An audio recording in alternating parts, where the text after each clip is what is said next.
messieurs, bienvenue. Merci de suivre ce magazine kiosque de ce mercredi 20 mars 2024. C'est la journée internationale de la francophonie, mais en RDC, la célébration a été boycottée suite à l'agression rwandaise à l'est de la République démocratique du Congo sous couvert du 1-23. Alors c'est un non-événement en République démocratique du Congo.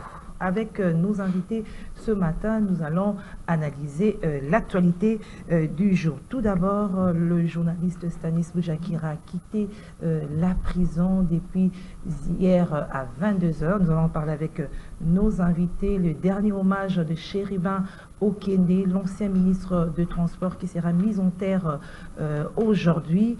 Nous allons parler avec nos invités. Nous reviendrons également sur l'effondrement d'un immeuble dans la commune de la Gombe du côté de Soussimat. En tout cas, une dénonciation publique a été lancée par les autorités de tutelle. Analyse et commentaires, c'est avec nos invités, d'autant plus que le propriétaire de l'immeuble jusque-là n'est pas encore déterminé. Alors, un autre sujet de l'actualité, nous nous rendrons à l'Assemblée nationale où il y a examen, adoption avec des amendements éventuels du draft du règlement d'ordre intérieur de l'Assemblée nationale. Les députés auront désormais deux assistants. Est-ce que cela aura de l'impact sur le budget? Les questions se posent partout. Analyse et commentaires, c'est avec nos invités. Joseph Kongolo et face à l'épère Kubangula ce matin. Joseph Kongolo, bonjour. Bonjour madame, bonjour à monsieur Joseph, bonjour à tous les téléspectateurs qui nous suivent en ce moment. Nous sommes très contents de participer à cette émission ce matin. Je crois au-delà du sommaire que tu as donné tout à l'heure, il faut aussi signaler qu'il y a Poutine qui a renouvelé un mandat à la tête de la République fédérale de la Russie. Forcément, il y a des impacts diplomatiques sur l'ensemble du globe aujourd'hui. Parce que les États-Unis ne sont pas restés à bouche cousue, l'Europe elle-même, et en plus, toute l'Afrique bouge. Il faut voir combien de messages les pays africains ont adressés, messages de félicitations que les pays africains ont adressés à Poutine. Donc tout cela présage bien une ébullition politique et diplomatique pratiquement dans les jours qui viennent. C'est-à-dire, parce que j'ai vu aussi des messages du chef de l'État qui a félicité aussi. Effectivement, le chef de l'État félicitait aussi son homologue, le président russe. Donc ça veut tout simplement dire que la Russie prend la tête de ce qu'on appelle les BRICS sur le plan diplomatique. Okay. Au-delà d'une économie puissante comme celle de la Chine, la Russie, sur la puissance militaire, elle semble avoir une avance sur la Chine. Donc, elle a plus de chances de jouer le leadership, n'est-ce pas, dans les BRICS. Voyez-vous, et soutenu économiquement par la Chine.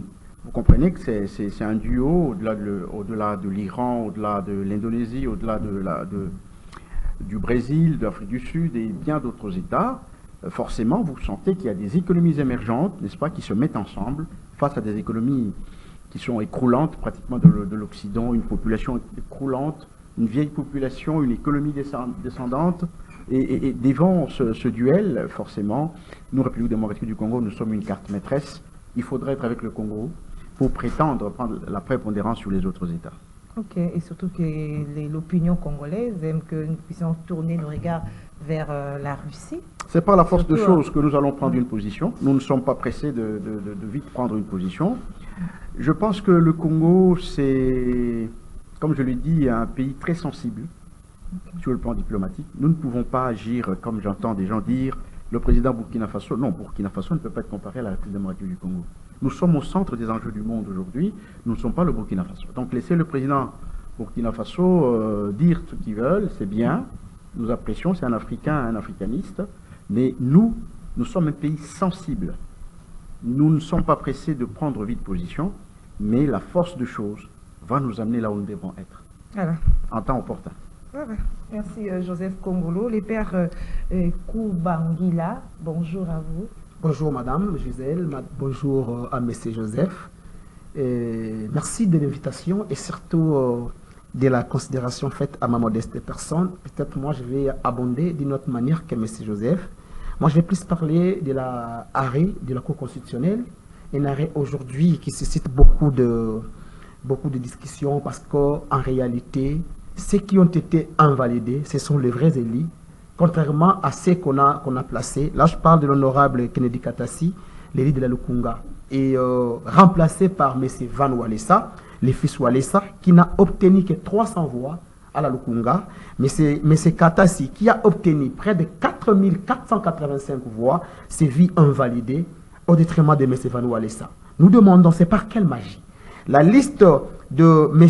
Kennedy Katassi avait 15 000 voix et la liste de M. Van Walesa avait 2500 voix. Mais on ne comprend pas. Comment est-ce que M. Kamoleta, ici peut-être, nous le prenons du genre erreur matérielle, parce qu'en 2018, on a vu l'honorable Kibuka s'est vu invalider, l'honorable Christelle Vouanga, mais par la suite, la Cour avait réparé l'erreur matérielle pour que ces gens-là soient remis dans leurs droits. Et nous pensons aussi que ça sera le cas avec M. Katassi. Peut-être la Cour s'était trompée. Non seulement M. Katassi, il y a aussi les Serge Bati. Aujourd'hui, nous parlons très souvent du renouvellement de la classe politique. Mais comment peut-on renouveler la classe politique tout en excluant encore les jeunes? M. Serge Bati, 26 ans, 28 ans, exclu. Au détriment de M. Claude Nyarugabou, on prend M. Katassi, un jeune député aussi exclu. Donc, on ne sait pas comprendre qu'est-ce qui s'est passé pour que ces gens ici soient invalidés. Alors là, nous en appelons... Alors, l'excuse, c'est vous parce qu'ils sont jeunes. Non, non seulement parce qu'ils sont jeunes. Mais Serge Bati avait 16 000 voix. Le preuve existe.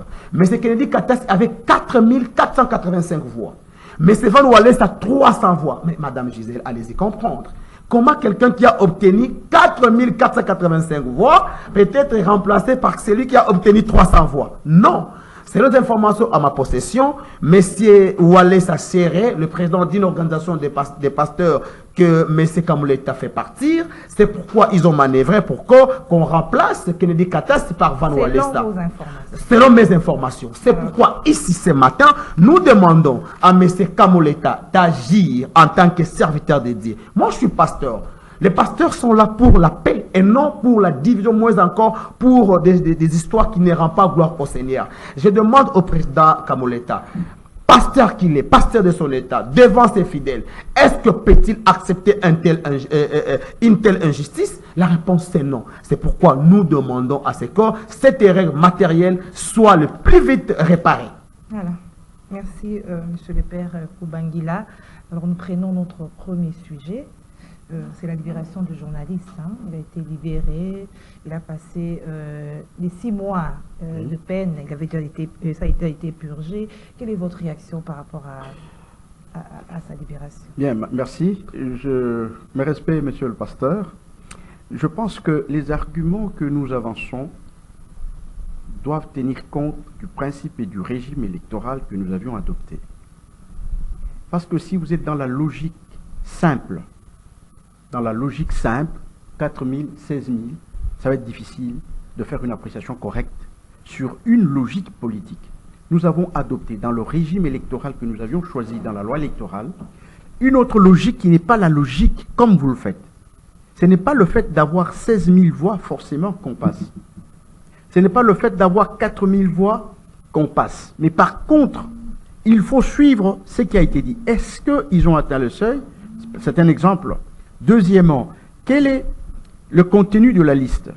Il y a beaucoup d'éléments qui entrent en ligne de compte. Parce que de la manière que vous avez communiqué, moi je n'ai pas les informations, je n'ai pas fait des enquêtes là-dessus, mais de la manière que vous communiquez, c'est comme si il faut seulement avoir plus de nombre de voix pour passer. Non, pas forcément. Pas forcément.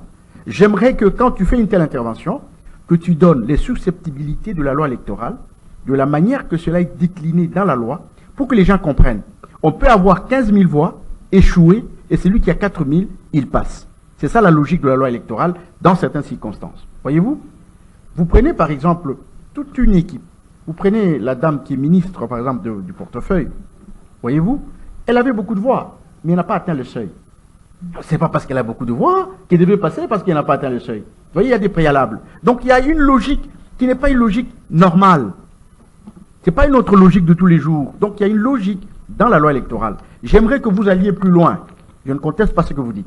Mais je voudrais que quand vous communiquez, que celui qui vous écoute sache qu'il y a une autre logique dans la loi électorale et que cela peut être possible si toutes les données sont correctes. Alors, il peut Voyez-vous? aussi avoir des Non, erreurs matérielles, là aussi il faut l'accepter. L'erreur matérielle peut aussi exister, je suis d'accord, je suis d'accord. D'ailleurs, on a fait une brèche par la Cour constitutionnelle. Ok. En cas d'erreur matérielle, on peut revenir sur les résultats. Ok. Donc tout à fait normal. C'est sur ça Bien. qu'il s'attelle, évidemment. Ah, oui, mais de Sur la les manière qu'il a erreurs communiqué, matérielles, c'est comme ouais. s'il faut avoir plus de voix que Non, l'autre. l'AFNEC a atteint les seuils pour Alors, votre c'est information. pas le Ok, débat, hein, d'accord. c'est pas le débat. Je ne C'est conteste les pas ce que débats. tu as dit, D'accord. mais je voudrais seulement que c'est lui qui t'écoute et il y a une idée générale sur Merci le beaucoup. régime électoral. Alors, Merci c'était beaucoup. par rapport Alors, à...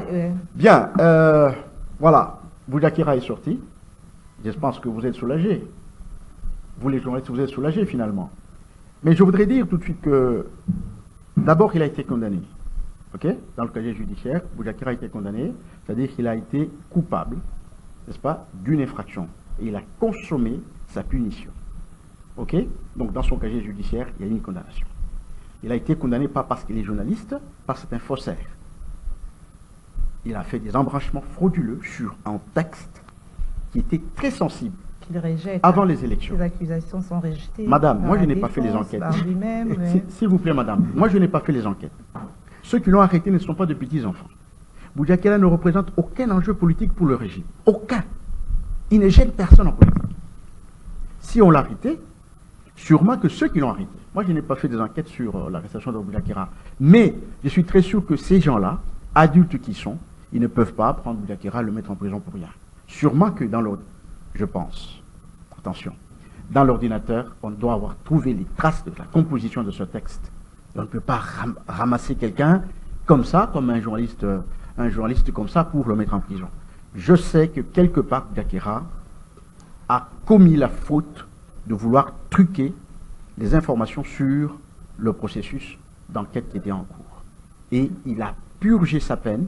Et d'ailleurs, je crois, là maintenant c'est moi qui pense, que n'eût été l'intervention du président de la République, Boudiakira ne ferait pas moins de 2 ans en prison. N'eût été l'intervention du président de la République. Le président l'a dit officiellement. Même condamné cette Je le dis, justice, oui. effectivement, Oui. on a essayé de... Il a compris qu'il pouvait avoir des erreurs, on pouvait les condamner injustement. Absolument, absolument. Le président a dit qu'il va mettre lui-même son Le nez dans cette président affaire. a promis d'intervenir Oui. pour le cas de Boudiakira et cette intervention s'est traduite par cette libération et cette condamnation à 6 mois de prison qui correspondent à 6 mois de détention pour instruction du dossier. Mais sinon, il en ferait plus. Je crois que il faut que les gens sachent que nous sommes en politique, nous ne sommes pas à l'église. Pasteur, je m'excuse. Quand on travaille pour la sécurité d'une nation, on ne fait pas d'exception. Et le journaliste en particulier doit aussi se mettre en rang pour protéger la nation, la seule que nous avons. S'il y a des cas qui peuvent déboucher sur des désordres, des pertes en vies humaines, il faut faire très attention parce que ça va porter sur la tête. Et ce que Boudiakira voulait faire, en réalité, il voulait troubler le processus électoral. Ah oui, ces informations étaient très sensibles. Peut-être que vous ne vous rendez pas compte. Moi, je suis politologue, je vois les événements, j'ai un flair des événements politiques. Vous ne savez pas ce que le cas de Okende allait faire avant les élections. Ça, vous ne savez pas. Peut-être que vous banalisez ça. Je vous dis que ça pouvait basculer et amener aux élections de connaître une séquence très importante et parfois même être renvoyé. C'est pas pour rien qu'on a géré ce dossier de cette manière-là. C'est pas pour rien. Donc, c'est ça le flair politique, madame. C'est ça, effectivement. C'est pas pour rien qu'on a attendu, qu'on a renvoyé les procès après les élections. C'était pas pour rien. C'était des cas très sensibles. Madame, un homme politique qui meurt à quelques mois, c'était combien, 2 ou 3 mois des élections, c'était largement sensible et ça pouvait influencer négativement sur le processus électoral. Donc, en tant que journaliste, vous devez aussi avoir de responsabilités. Savoir à quel niveau votre responsabilité commence, à quel niveau et s'arrête, et comment éviter aussi les catastrophes. On ne dit pas parce qu'on est journaliste, on doit faire pas n'importe aussi quoi. entraver à la liberté des journalistes. Hein, ouais. Pardon? La liberté des journalistes. Non, ça aussi, c'était pas de la liberté. Ouais. Le président a dit que je n'ai pas arrêté un journaliste, c'était un faussaire. Rappelez-vous de l'interview du président de la République aux États-Unis. Parce qu'il y avait un document sur lequel il y avait du faux. Donc, il faut faire très attention, madame. C'est ça la vie, il faut faire très attention. Ça, c'est le président lui-même qui a dit, je n'ai pas arrêté un journaliste, c'était un faussaire. Donc, il a manipulé. Et après, il est revenu pour dire que je vais moi-même je mettrai mon nez dans cette Mais, affaire madame, parce que votre la justice force, est malade. Madame, Et votre il est force, revenu sur ses propos la force du pour corps dire des qu'il y avait journalistes. quelque chose La force fâché. du corps des journalistes, c'est ce lobby international que vous avez de crier dans toutes les réunions, dans toutes les assemblées, vous criez tel journaliste, tel journaliste, tel journaliste, tel journaliste. C'est ça qui fait votre force. C'est tout à fait normal. La corporation a un lobbying un peu trop fort. C'est comme ça que le président de la République, finalement... Ah, il a cédé par rapport à Il a la dit. pression des journalistes. Il a dit ça. C'est lui-même qui l'a dit, ce n'est pas moi, madame. Donc il a dit Ce ça n'est parce pas qu'il avait moi. une pression de J'ai dit bien, journalistes. j'ai dit ceci. Oui. On a posé le problème de Boudiakira. Il dit, mais finalement, ce problème, vous comprenez? C'est-à-dire qu'il est agacé du questionnement régulier sur le cas de Boudiakira. Mais lisez le temps, lisez les Prochainement, circonstances. tout le monde va la gâcher. Lisez Il va les céder circonstances. à- Il va céder à la pression de tout le monde, même si les faits sont réels. Si Moi, vous je voulez dis dire, toujours, monsieur Joseph Koko. moi, je dis toujours que cette communication n'était pas bonne pour le président de la République. Ok. Il pouvait le faire sans l'annoncer. Le fait de l'avoir annoncé, c'est une mauvaise communication politique. Voyez-vous? Donc, Boudiakira est sorti. Je crois que ça, c'est une grande leçon pour vous, madame, et pour l'ensemble de membres de votre corporation. Qu'on ne touche pas à notre liberté. Ok. Alors, les pères Koubangila, quel est votre commentaire par rapport à cette affaire, sa libération? D'abord, je vais recadrer quelque chose. Je relève des contradictions par rapport à l'intervention de mon co-débatteur d'en face. Il dit, si le président de la République n'avait pas intervenu, Boudiakira ne fera pas 6 mois.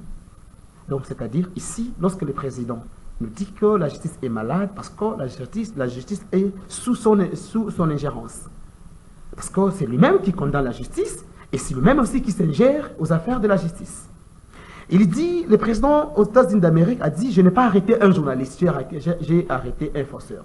Donc je suis étonné, sur ces plateaux d'entendre, que c'est le président qui arrête actuellement au Congo. Donc ce n'est plus la justice, mais c'est plutôt le président qui commence à arrêter les gens. Et je pense, bon, comme lui-même l'avait dit l'autre fois, C'est la justice, il faut pas... non. Ce sont des mauvais embrassements. Le président n'arrête pas, vous le savez. De votre bouche. Non, madame, le président n'arrête pas. Il vous a pris au mot, hein? Oui, non, mais il lui a dit, le président a dit, Le président n'arrête pas. je n'ai pas arrêté un journaliste, Attention. mais j'ai arrêté un forceur. C'est un faux détail. Donc, je comprends ici que C'est un faux si détail. M. Stanis était arrêté, c'était par l'injonction du chef de l'État qui a donné les autres à la Allons justice. dans le fond, c'est un faux détail. Allons Non, dans le mais fond. c'est sorti de votre bouche, Non, monsieur. c'est un faux- Non, mais non. J'ai dit ceci. Monsieur Joseph, s'il vous Alors, plaît. il dit Si qu'il j'ai a- parlé du Est-ce que- président, vous me laissez écoutez, avancer? si j'ai parlé du Monsieur président, Joseph, vous me laissez c'est avancer. peut-être un lapsus, mais Non, allez mais dans le attendez. fond. Ah, c'est l'abscisse.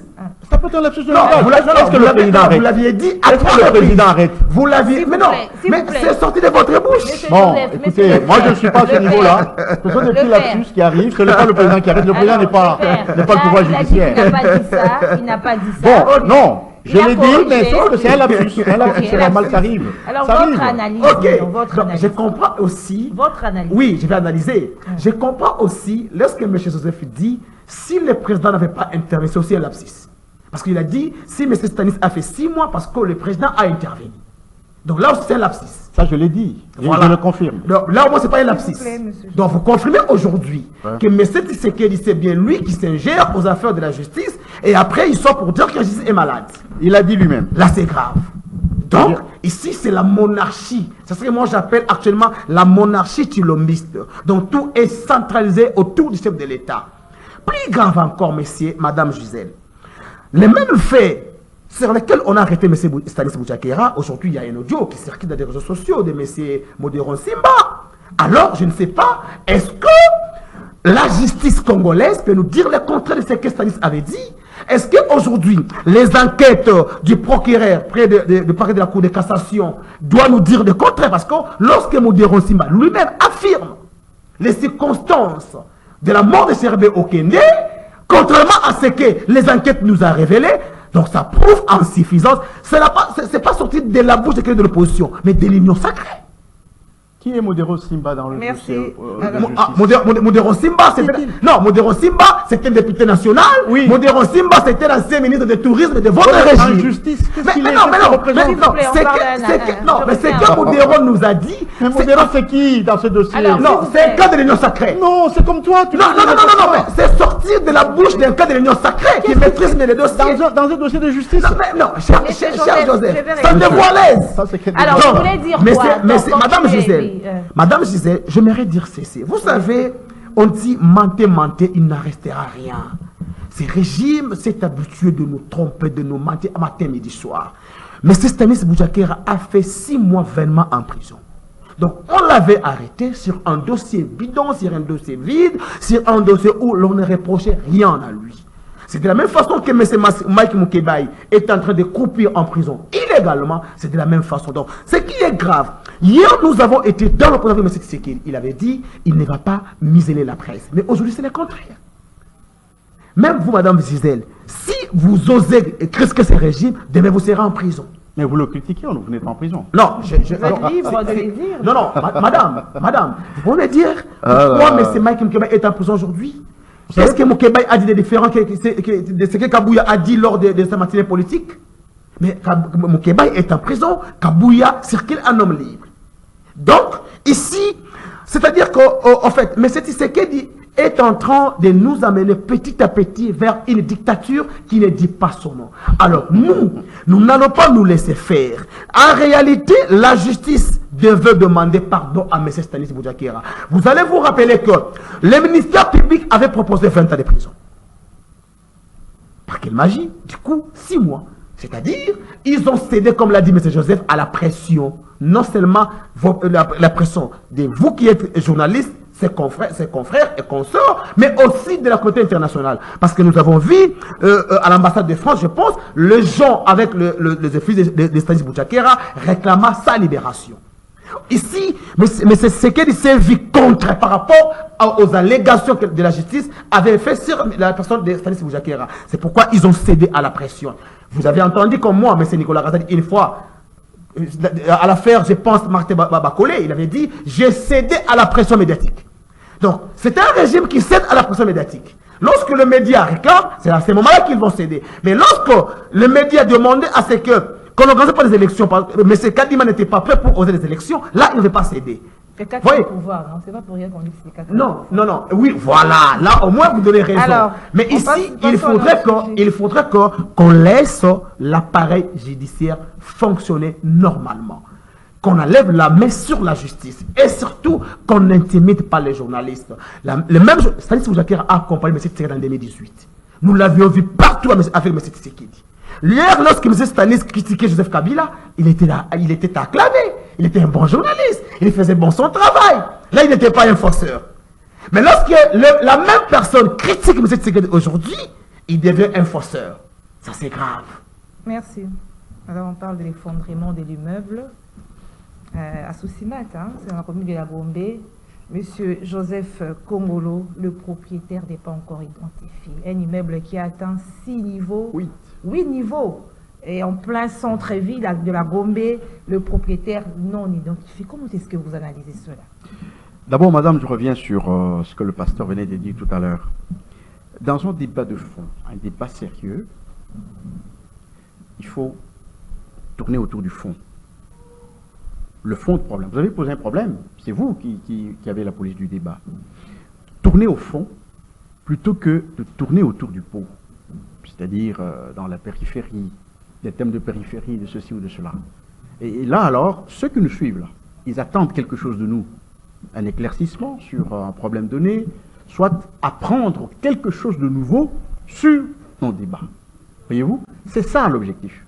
Quand moi j'interviens, je pense à celui qui m'écoute. Je pense à vous, je pense aussi, parce que je dois être dans votre logique, et je pense aussi à mon adversaire. Quand il part, je gagne quelque chose de lui. Peut-être qu'il ne gagne pas de moi, mais moi, je peux gagner quelque chose de lui. Voyez-vous? Et je soigne mes débats. Mes interventions, je les soigne toujours. Ok. D'abord, là montre encore un dysfonctionnement de taille dans des services publics. C'est une maladie qui ronge aujourd'hui l'administration publique de l'État. Parce que dans un pays, quand l'administration est faible telle qu'elle est aujourd'hui, c'est-à-dire qu'il n'y a pas de développement non plus, c'est la raison pour laquelle la déformation dans notre pays, c'est de voir le travail de l'administration est effectué par les cabinets ministériels. À cause de cette faiblesse de l'administration. Voyez-vous? Donc si l'administration, qui est l'instrument de politique pour exécuter les politiques, ne fonctionne pas correctement, il n'y a pas de développement, il y a anarchie. Les politiques, c'est une superstructure. C'est là qu'on prend des décisions. Voyez-vous? C'est là qu'on décide. Mais c'est lui qui exécute les décisions, c'est l'administration publique. Voyez-vous? Et quand cette administration publique est malade, eh ben, il est difficile d'atteindre les objectifs, il est difficile d'atteindre l'efficacité d'une administration. Et à ce moment-là, il y a sous-développement. Et c'est des cas qui se répètent régulièrement. Pourquoi? Au-delà du chantier de la loi sur l'armée, n'est-ce pas? Il faut aussi un autre chantier pour la rénovation de l'administration. Cette administration est l'instrument de taille pour un État de se développer. Tant que cet instrument ne fonctionne pas correctement, eh ben, vous allez tout faire, il n'y aura pas de résultat sur le terrain. Et c'est le cas actuellement. Heureusement qu'il n'y a pas eu de mort. Comment quelqu'un peut commencer à construire dans une grande ville, dans la capitale de la République, sans avoir les documents préalables, sans que des services, même s'il a commencé, où se trouvent les services de contrôle? Au premier niveau, au deuxième niveau, il devait déjà aller visiter ce chantier et demander tous les documents qu'il faut pour commencer la construction. Où étaient ces services? Jusqu'au 8e niveau. Ça veut dire c'est un bâtiment qui n'a pas fait moins d'une année, ou 6 mois, 8 mois de construction. Où était-il? Donc le service est absent, non seulement en amont, mais aussi en aval. Et ça, c'est une faute grave. C'est ça des chantiers, effectivement, que le président de la République doit ouvrir pour rendre un État efficace, c'est avoir une administration efficace. Sinon, on prendra les décisions au sommet et au niveau de la base, ça sera autre chose. Ça ne sera pas des résultats escomptés. Ça sera des chantiers inachevés. Ça sera des lettres, des documents, des décaissements des fonds. Et quand vous arrivez sur le terrain, vous n'avez rien ou vous avez une fondation. Voyez-vous? Donc c'est ça une maladie qu'il faut guérir absolument par la refondation de l'administration publique. Et ça, c'est très important. Et l'administration publique n'est pas seulement au niveau central. L'administration publique est au niveau provincial parce qu'il y a plusieurs sources de pouvoir. OK? Au niveau provincial, il y a une administration publique qu'il faut aussi refonder. Au niveau local, aujourd'hui, on a fait des élections locales, il faut encore refonder cette administration pour que des cas pareils ne viennent pas. Vous vous rappelez, encore à Gombe ici, quand c'était à Gombe, non, à Ngaliema, il y avait encore un bâtiment qui s'était effondré. Kassavoubou aussi. À Kassavoubou, Oui. et ça devient Oui, monnaie de mort singe. d'homme. Quelle est la leçon qu'on a tirée quand le dernier bâtiment s'était effondré? Quelle était la leçon qu'on avait tirée par des services concernés? Nous avons un ministre, c'est qui? L'homme de L'urbanisme. RTGA, oui, c'est qui? Plus Mabilou. Pius Mwabilou. Il parle, je l'entends, il travaille. Mais ce domaine relève, ce cas relève de son domaine. Où était-il? Où était-il? Ces services étaient Nous où? avons parlé des responsabilités tout à l'heure. Alors, ça donne l'impression, quand on dit que jusqu'à présent le propriétaire n'est pas identifié, ça donne l'impression que ça appartient à un intouchable. Attention, madame. Moi, Intouchable du pays. Moi, je ne voudrais pas- On a mal à exhiber le nom, sinon ça non, serait vraiment... je ne voudrais pas aller dans les suppositions. Personnellement, je m'interdis de faire ça. C'est inconcevable. Ce qui est vrai, c'est que généralement, quand il y a une catastrophe, le premier réflexe d'un Congolais qui se respecte, c'est de fuir. Nous savons. Mais même si vous fouillez, on doit avoir les Attendez. documents. Mais écoutez, Les madame. documents, ils doivent exister du Quand- propriétaire, Effectivement. dans la commune, même du quartier. Je peux vous donner raison parce que le gouverneur a demandé au chef de quartier. Vous vous rappelez? C'est ce qu'il a communiqué. Il a demandé au chef de quartier pour essayer de nous trouver le nom. Et ça peut pas même prendre une heure comment pour trouver les expliquer? noms, ça prendra Attendez, même pas 30 comment minutes. expliquer que. J'ai parlé tout à l'heure de l'administration. Comment expliquer le chef de quartier? On construit dans son quartier. Toute construction commence par le quartier. C'est-à-dire le propriétaire de la parcelle. Ça commence par le quartier. Même pour l'acquisition d'une parcelle, ça commence par le quartier. Comment le chef de quartier ne peut pas ne pas connaître le propriétaire de la parcelle? Les gens qu'on a trouvés sur le chantier, est-ce qu'ils ne connaissent pas le propriétaire de la parcelle?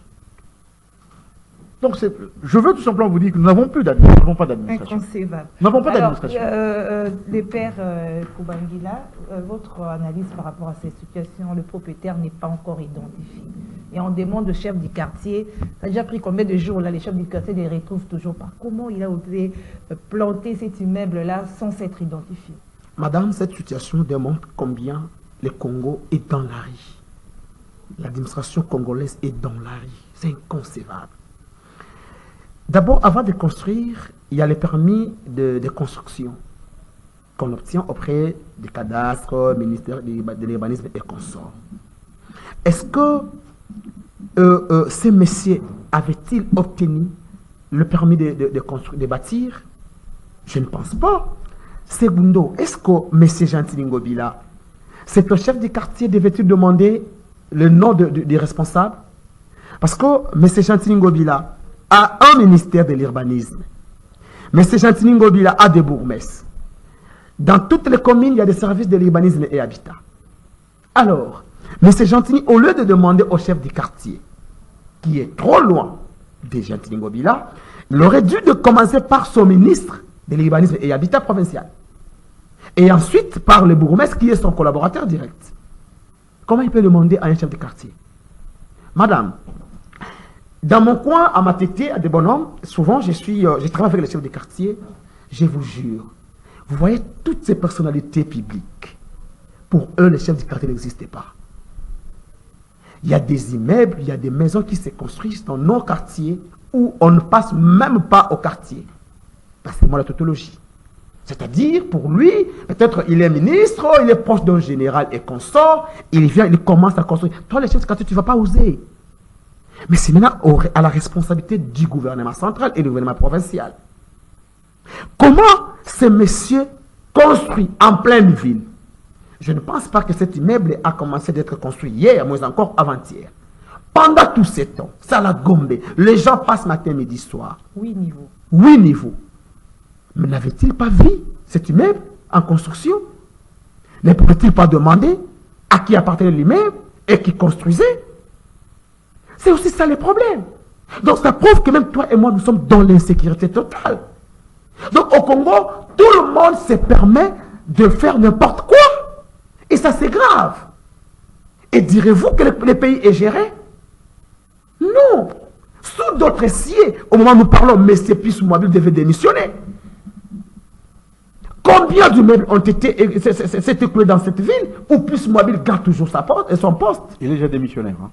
Non, il est démissionnaire, mais il continue à se faire des affaires courantes. Oui, il est déjà démissionnaire. Mais oui, mais ce qui est grave, il y a une ministre démissionnaire, mais qui a pris une grande décision de la levée des moratoires, qui est aussi démissionnaire, comme Pius Mouabilou. Donc Mouabil pourrait même être chassé du gouvernement. Le mal au Congo, c'est quoi, Madame Gisèle? Au Congo, on ne prend pas les compétences, mais on prend les quotas des partis politiques. Vous allez constater que même au gouvernement futur, l'on va prendre, peut-être on prend un maçon, on le nomme ministre de communication. On prend un couturier, on le nomme ministre de l'urbanisme. Mais c'est ça le résultat. Il ne vient pas pour travailler, mais pour se faire corrompre. Tous ces gens-là, je vous jure, les services de l'urbanisme, les services des radars, ils ont tous les noms des propriétaires. Et pourquoi ils cachent ces noms? Mais non, mais tu as été corrompu et surtout peut-être, tu as donné des documents fraudulés, tu as peur de donner des noms, de peur que ça tourne à mal contre toi. C'est ça le vrai problème. Tu penses réellement que dans un pays sérieux, moi je compte tous ces services de l'État, comment est-ce qu'ils fonctionnent? Ils sillonnent la ville avec des petits documents dans des petites mallettes. Ils ont les noms, mais ils se cachent pourquoi ils avaient donné les faux documents. C'est ça le vrai problème. Le problème, c'est qu'il faudrait que l'État prenne ses responsabilités en tant que tel.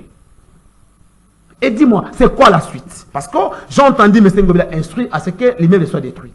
Et le terrain sera donné à qui? Nous sommes ici, je vous promets, on est en vie avec toi et moi. 1 mois ou 2 mois après, même on l'a détruit aujourd'hui, nous allons voir cette place en train d'être construite à nouveau. Pour vous dire qu'il y a un propriétaire. Et d'abord, ça doit faire honte de dire que non, Moukolo Pong Yebanité. Non, ça doit faire honte, Madame Gisèle.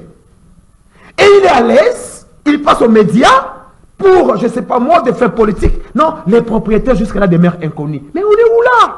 C'est une irresponsabilité. Et Ngobila, c'est sa route qu'il prend chaque matin, midi, soir.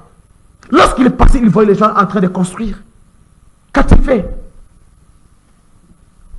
Donc, ici, l'on doit nous donner des personnes de qualité. Des personnes capables à répondre aux besoins et surtout à bien gérer leur secteur. Ne nous donnez pas de gens qui viennent parce que son parti politique a plus de députés, et parce qu'il a des acquaintances avec tel, parce qu'il a trahi un régime, parce qu'il avait obéi au mot d'ordre du chef, et on le nomme ministre, on le nomme DG. Non. Non. Faisons des choses bien. Le pays nous appartient tous. Si aujourd'hui cette email s'écroulait, ceux qui allaient mourir, ce sont des Congolais. Et faisons des choses pour des Congolais et pour l'intérêt des Congolais et non pour l'intérêt des individus. Le mal au Congo aujourd'hui, c'est quoi? On répond aux besoins des individus et non aux besoins du peuple. C'est ça qui tue le Congo aujourd'hui. Donc, quelqu'un peut venir, il se permet de prendre une décision, de donner des documents. Moi, une fois, tu sais qu'à Matete, on a vendu un tunnel. On vient, qui a vendu? C'est un monsieur de l'urbanisme qui a imité la signature du bourgmestre. Sans que les bourgmestres en sachent. Allez-y comprendre. Et là aussi, et au Congo, qu'est-ce que nous aimons? Les raccourcis. Si je suivais les voies normales, ça va prendre du temps, j'appelle un agent qui me donne les documents, mais ce qui est grave, mon frère d'en face m'a dit, il y a des inspecteurs de l'urbanisme. Madame, on construit. Mais où sont les inspecteurs pour faire les contrôles? Merci. Où sont partis les inspecteurs? Dis-moi, est-ce que le Congo, il faudrait qu'un ange quitte le ciel pour venir diriger le Congo? Bien, ce sont les mêmes personnes. Et moi, ce qui fait mal, c'est quoi? J'ai fait l'opposition avec mon grand frère Yafet Tshisekedi. Tout ce que nous vivons aujourd'hui, l'on avait critiqué hier. Mais ce qui est gravissime, c'est que nous avons critiqué hier avec nos amis, le Augustin Kabouya et consorts, mais nous vivons le pur. Merci. Alors, il y a l'appel à la dénonciation publique, hein, parce que l'identité, il n'y a pas encore l'identité du propriétaire. Cette démarche est bonne ou pas? Parce que là, on voit déjà, on commence à citer les noms. On a cité même Patricia Seya, voilà, qui est passée pour dire que ce n'était pas elle. Mais là, on commence à citer, je sais, démarche de dire qu'il y a une dénonciation, puis c'est pas ça aussi d'une irresponsabilité.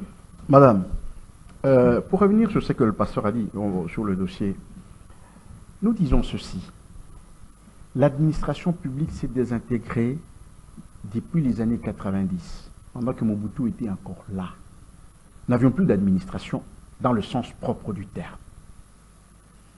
Et vous vous rappelez, je ne sais pas si vous étiez encore là, des années 90 jusqu'en 97, il n'y avait plus d'administration. Il n'y avait ni armée ni administration. Tout était en désintégration avancée. Jusqu'à l'entrée de l'AFTL, elle est venue et n'a aucun chantier pour la refondation de l'administration. Pendant toutes les 18 ans, on n'a rien fait pour l'administration. Par contre, dans ce qu'il y avait, on a ajouté encore du personnel qu'on a amené par l'AFTL. Voyez-vous? On a ajouté du personnel dans l'administration publique sans penser à la réformer. Ça n'a jamais été réformé. Et c'est désintégré il y a très longtemps. Quand Félix arrive, on tente seulement de maîtriser les effectifs. Mais sans entrer en profondeur, on n'a pas encore réformé l'administration. On n'a pas encore réformé l'administration. Donc c'est une maladie très profonde qui demande du temps et des moyens. Parce qu'il faut désintéresser certaines personnes. Vous savez qu'il y a un enseignant de 100 ans qui n'est pas encore retraité. Comment il peut fonctionner? Donc on a arrêté les retraites des fonctionnaires depuis les années 80. On n'a plus retraité. Ceux qui sont partis demain, ils n'ont jamais eu leur âge. Donc, il y a une maladie profonde de cette administration. Or, Félix qui arrive, il tente de maîtriser d'abord les effectifs. On ne peut pas augmenter les salaires pour un effectif que vous ignorez. Et la maîtrise de l'administration, c'est la maîtrise du développement. C'est une voie pour le développement. Il n'y a pas, vous ne pouvez pas faire passer outre. Voyez-vous? Donc, il y a une maladie profonde dans cette histoire-là, très profonde. Quand vous demandez à un fonctionnaire quel est le profil de votre travail, donnez-moi le job analysis de votre travail. Il faut du temps pour guérir cette maladie. Absolument, il faut du temps, mais il faut commencer. Félix n'a pas encore commencé. Il se bat pour maîtriser les effectifs, mais dans la refondation du fonctionnement de l'administration, non. Quelle est l'éthique? Vous avez déjà vu une campagne sur l'éthique de l'administration? Non. Donc il y a encore beaucoup de chantiers, particulièrement sur les fondamentaux d'un État, et avant de mettre le pays sur les rails du développement. C'est vraiment très compliqué. Alors. Donc, tout ce que nous avons, ce sont les maladies auxiliaires de la maladie fondamentale qui est la désintégration de l'administration. Donc, là aussi, c'est une situation très compliquée de voir que tous les services administratifs, tous les services de l'État ne connaissent pas le propriétaire d'un bâtiment. C'est louche. C'est louche. Et je suis tenté de m'accrocher à votre thèse qu'il s'agit peut-être d'un dignitaire qui a fait une construction comme ça anarchique. Ça, c'est une construction anarchique. Donc, ce que je pense, c'est que il faudra que les ministres qui sont nommés à la tête de fonctions de ministères, qu'ils puissent aussi avoir un volet sur la refondation de l'administration. Dans le cas contraire, on va avoir des meilleurs projets, on va jamais Alors, les en exécuter. 30 secondes, s'il faut sanctionner dans cette affaire, il faut sanctionner qui? Bon, il faut commencer le service attitré. Hein. Il y a le service attitré d'abord. Le gouverneur a dit que au-delà d'un niveau, ça ne dépend pas du gouvernorat, ça dépend du gouvernement central. C'est ce qu'il a dit. Alors, si c'est cela, il faut commencer par le ministère. Attention, ce n'est même pas le ministère. Il y a le secrétariat général de l'urbanisme. C'est ceux-là qui font le travail. Le ministre, il donne l'impulsion à la tête du ministère. Donc, il y a des... même si le ministre n'est pas là. C'est le cas dans la pratique. Dans la pratique, est-ce que c'est le cas? Madame, c'est ça. Dans la théorie, ça peut être là, Madame, mais dans la pratique, je ne vois pas un ministre... Attendez, madame. Pourquoi les ministres changent et l'État continue? C'est parce que celui qui fait la permanence du fonctionnement de l'État, ce n'est pas le ministre, c'est le secrétaire général. Il prend toujours les qui est à la tête de l'administration dans le ministère donné. Donc, le ministre peut ne pas être là, mais eux peuvent délivrer les documents qu'il faut pour la construction. Okay. Donc, les premières personnes qu'il faut sanctionner, on prend du bas vers le haut, tout comme on peut prendre du haut vers le bas. Ils vont tous être sanctionnés. Oui, il faut les sanctionner, effectivement, il faut les sanctionner. 30 secondes, qui doit être sanctionné? Madame Gisèle, je suis trop estomaqué d'entendre mon co-débatteur dire des douanes, mais c'est ce qu'il dit. Parce que, madame, l'administration, oui, depuis 1980, 90 et consort. Donc là, on donne raison au président Macron qui avait dit « Vous êtes incapable d'organiser votre administration, ça fait un bout de temps, et aujourd'hui, vous vous pleurnichez. » Mais c'est ce qu'il dit est arrivé au pouvoir.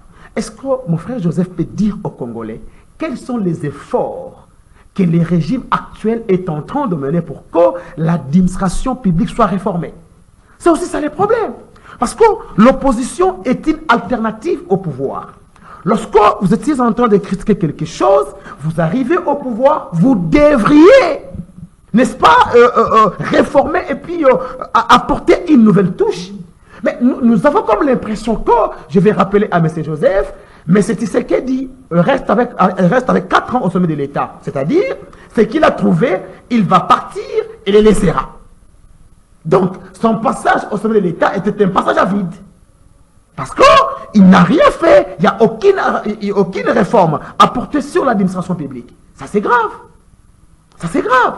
Et moi, je pense ici, d'abord, mon frère dit qu'il y a les secrétariats généraux. Allez-y dans les secrétariats généraux, ici, tu verras, il n'y a que des militants des partis politiques. Et qui nomment ces militants des partis politiques, n'est-ce pas les ministres? Allez-y. Même à l'Ibanisme, tu verras, il y a plein de militants du CNCC de plus Mwabilou. Et ces gens, ils viennent pour travailler. Des gens sans qualité, sans compétence, sans profil. Vous les ramassez comme ça dans des sections, dans des fédérations, et du coup, vous les nommez les membres de la force du progrès. Qu'est-ce qu'ils auront à faire si ce n'est que détruire à nouveau l'administration? Ici, il faudrait que le ministre soit sévèrement sanctionné. Et le ministre provincial et le ministre central. Parce que, je vous jure, Madame Gisèle, ces gens-là, ils ont des informations sur les propriétaires de cet immeuble. Arrêtez ces gens-là, sanctionnez-les. Ce sont eux les responsables numéro 1. Merci. Alors, puisqu'on a évoqué... Attendez, je réponds rapidement. Je voudrais dire ceci. Moi, je suis un analyste politique. Je ne suis pas un analyste ramassé dans la rue. Parce que je place toujours chaque élément dans le contexte. OK? Quand Félix est arrivé au pouvoir, je ne fais pas son avocat. J'analyse le contexte dans lequel il est arrivé au pouvoir. Il a travaillé 2 ans avec le FCC, et vous savez ce qui s'est passé. Il est resté 3 ans de pouvoir. Et dans les 3 ans de pouvoir, il a fait un effort pour maîtriser les effectifs, n'est-ce pas? Maîtriser les effectifs, il fait des efforts, hein, quelque chose comme ça, il a créé des structures. Je n'en disconviens pas. Je sais que ça est mal. Je sais que ça est mal. Mais le travail qu'il est en train de faire, c'est un début de travail qui est très important. Parce que cette fonction publique ne peut être efficace sur plusieurs plans que si les travailleurs sont suffisamment motivés. ont des conditions de travail meilleures.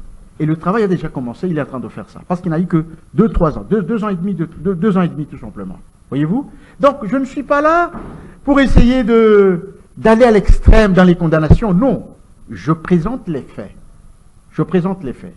Et d'ailleurs, je l'ai dit que nous avons une maladie de l'administration publique.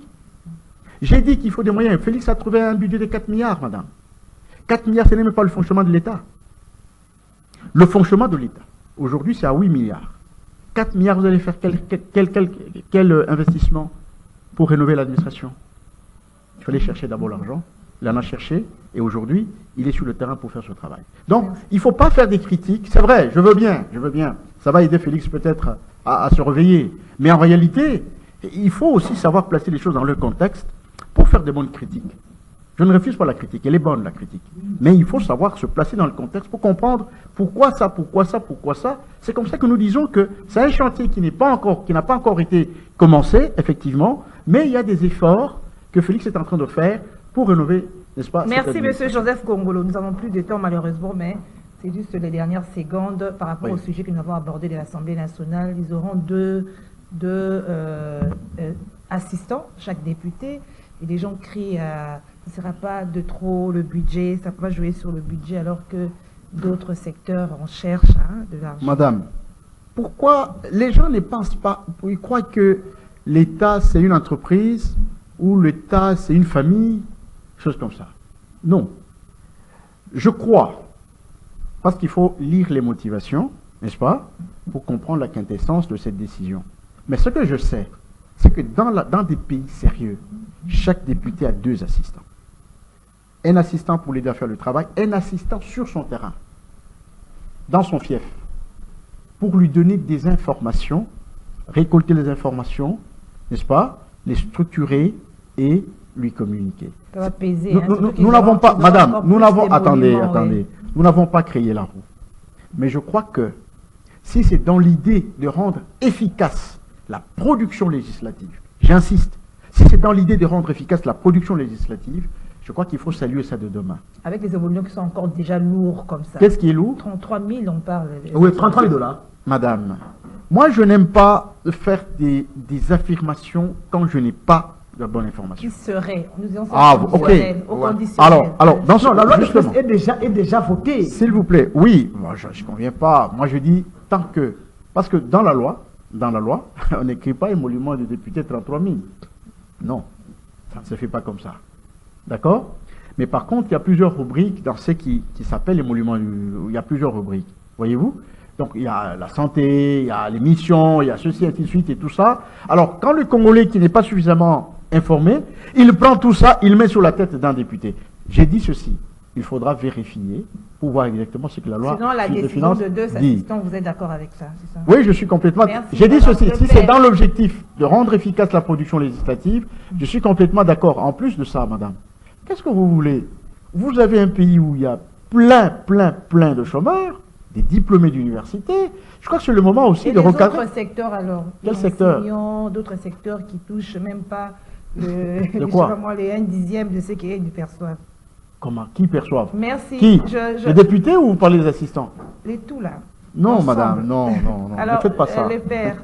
Je suis content parce que sur ce plateau, M. Joseph confirme que avoir des assistants, c'est une création d'emplois pour les régimes Tshisekedi. Donc, comme il y a tant de chômeurs, pour créer des emplois, il faut c'est aussi des emplois? Mais oui, mais parce que vous avez dit, c'est des emplois. Il y a plusieurs chômeurs. Ça fait 5 ans. Oui. Mais non, il y a plusieurs chômeurs. Ça fait 5 ans. Donc, c'est-à-dire, le fait pour un député d'avoir des assistants, oui. C'est-à-dire, c'est créer des emplois. Mais oui.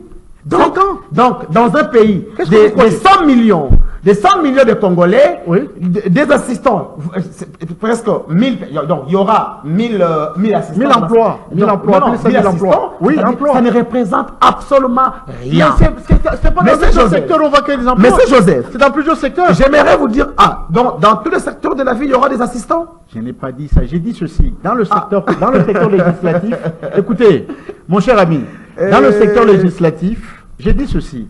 Si on donne 2 assistants par député national, ça veut dire qu'on a créé quand même des emplois. Vous n'avez pas dit le contraire. Mais c'est termine parce que je vais déjà arrêter. Mais c'est Joseph. Et aussi, j'aimerais vous dire une chose. Oui. Les problèmes de l'administration, ce n'est pas d'abord l'argent. Est-ce que tu peux nous dire aujourd'hui, c'est quoi la politique? Est-ce que je vous ai parlé de l'argent? Bien Monsieur sûr, Joseph, vous l'aviez dit termine tantôt. parce que J'ai dit, vous l'avez dit tantôt. le personnel. Non, pour rendre. Non, je parle par rapport à ce que vous aviez dit sur l'administration. Vous avez dit à trouver les 4 milliards, qu'est-ce que devait faire avec ces 4 milliards pour l'administration. Mais j'ai dit ceci, regardons, c'est quoi la politique de recrutement aujourd'hui dans nos administrations? Monsieur, attendez. Mais Mais vous savez, c'est à chaque la fois que vous refondation parlez, de l'administration. S'il vous plaît, Vous avez déjà fait un projet. Madame, S'il vous plaît, Monsieur Joseph, vous avez déjà fait un projet sur la refondation de l'administration. Vous dérangez C'est des formations. Vous dérangez les C'est des missions à l'extérieur. Vous dérangez les Je ne sais pas, vous croyez que c'est rester sur le banc? Monsieur Joseph, vous savez, Vous n'avez pas l'idée de ce que vous dites. la politique, c'est quoi la politique de recrutement, Madame Gisèle? Moi, je n'ai pas parlé de recrutement. Non, mais moi je te dis, pour avoir une administration de qualité, Oui. ça doit passer par un bon recrutement. Je suis d'accord. Alors, qui on recrute aujourd'hui? Même quand Comment on recrute? Même quand on recrute, Parce c'est bon. que- S'il vous plaît. Même quand on Je recrute, suis c'est bon. désolé que Écoutez, quand vous parlez, moi je non, vous non. respecte. Je sens Malheureusement, que- moi je ne suis pas respecté. je sens que vous avez des carences en Pas que tu es matière. à la défensive. Vous avez des carences Pour en défendre un pouvoir comme celui-ci, c'est difficile. S'il vous Mais plaît. accepter à ce que je ne parle pas du pouvoir, je ne parle pas du régime. Joseph Je voudrais Congo, vous dire tout oui. simplement une minute, je voulais vous dire ceci. C'était lui qui a la Quand on parole. fait la réformation, Madame, je suis injuste. au-delà, écoutez, il y a les faits nouveaux. Aujourd'hui, on va dématérialiser. Je termine. Qu'il oui. Ouais, ouais. termine, vous allez répliquer. Qu'il termine, vous allez répliquer. Alors, Bon, allez-y, termine. Madame Gisèle, pour faire une bonne réforme, ça doit passer par une politique de recrutement. N'est-ce pas vrai? Aujourd'hui, dans l'administration congolaise, Oui. on recrute le membre des partis politiques, on recrute les gens qui n'ont pas qualité. Même si vous mettez de l'argent, aussi longtemps qu'il n'y a pas une bonne politique de recrutement, nous allons tourner en rond. C'est pourquoi nous disons ceci. Il faudra que M. Tshisekedi et son régime changent d'abord sa façon de recruter les gens dans l'administration publique. Les assistants. Pour les assistants parlementaires. Madame, aujourd'hui, d'abord, un député qui toucherait 33 000 $, l'on ajoute encore 1000 assistants, je ne sais pas moi. C'est les 2 assistants pour faire quoi? Et d'abord, ces gens-là, malheureusement, Mais monsieur Differ, Vous n'avez aucune idée sur la fonction d'un État, Il y malheureusement. a un monsieur qui nous a écrit, monsieur Delphin Gandou, qui dit petite rectification. Le président s'est impliqué sur la lenteur du dossier d'Estani Boujakira et non pas sur l'instruction. Tout à fait. donc c'est Ça un message vient Joseph de de M. rectifier. Delphin Gandou. Donc c'est un message Joseph de rectifier, c'est pas Tout moi. à fait. Voilà. Justement, Ok. j'accepte. C'est vrai. En principe, c'est ce que je voulais dire.